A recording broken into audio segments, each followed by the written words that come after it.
My personal experience with the storm was I did get cut off from the outside world for a couple of days. Fortunately, my kiddo lives in the downtown Asheville area and let me borrow their car. And so I was able to get out. Because the storm was harder than we thought it would be, a lot of folks had not gathered up water or even to drink, not just flushing, And so my family lived down east the first couple of days. I didn't have cell signal, and I was just openly cooking on my fire or outside, and it was it was a throwback, wasn't it? Because I'm like, okay, I'll just throw some campfire out and get a piece of cast iron and eat something from the freezer that's thawing out. So it was really fun. I felt kind of on an island by myself. I checked on my octogenarian neighbor, and we made coffee together on an open fire, and I'd take my coffee press over and drink with her. And she's like, well, I've got a few things in the freezer.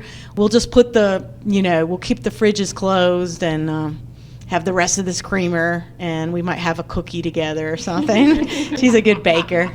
So we got to bond, and so thank goodness my kiddo came along to check on me, and when I saw her, I did burst into tears because it was like, because I didn't know how she was.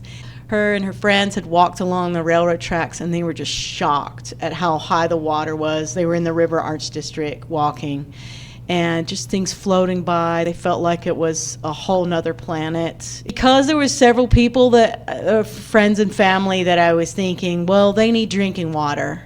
We drove through town, and you could see people gathering in parking lots, so we stopped to get a little signal. And so 48 to 72 hours later, I said to my family, we're okay, because they didn't know. I grew up down east in central North Carolina, and they rallied around quietly and put together food, gasoline, tons of water, first aid supplies. Show up a few days later, shock me. We put it in the Church of the Holy Basil at Red Moon Herb so that neighbors and friends and family could share.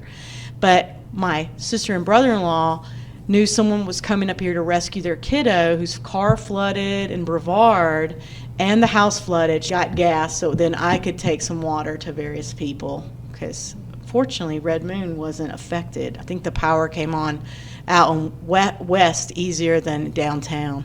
It was kind of like Christina said, it was a bringing together of people, like a throwback, and wow, you really get to know your neighbors. And so right away, I wasn't thinking herbs, herbs are supportive, but people need water and food and clothes and shelter. So everybody's focus was there. And shout out to Madco Herb Collective for really just hustling and getting some things together. That's Sister of Mother Earth and Twin Flower Botanicals. Mars Hill was not as affected as Marshall and Yancey and Burnsville and other areas around it. So they were able to get going quicker. And then we started chatting with them, and things just rolled from there. And thank you to Twin Star Lupo for really getting the ball rolling as a group. And I feel like it's my calling to do this, mutual aid in a bigger way from now on.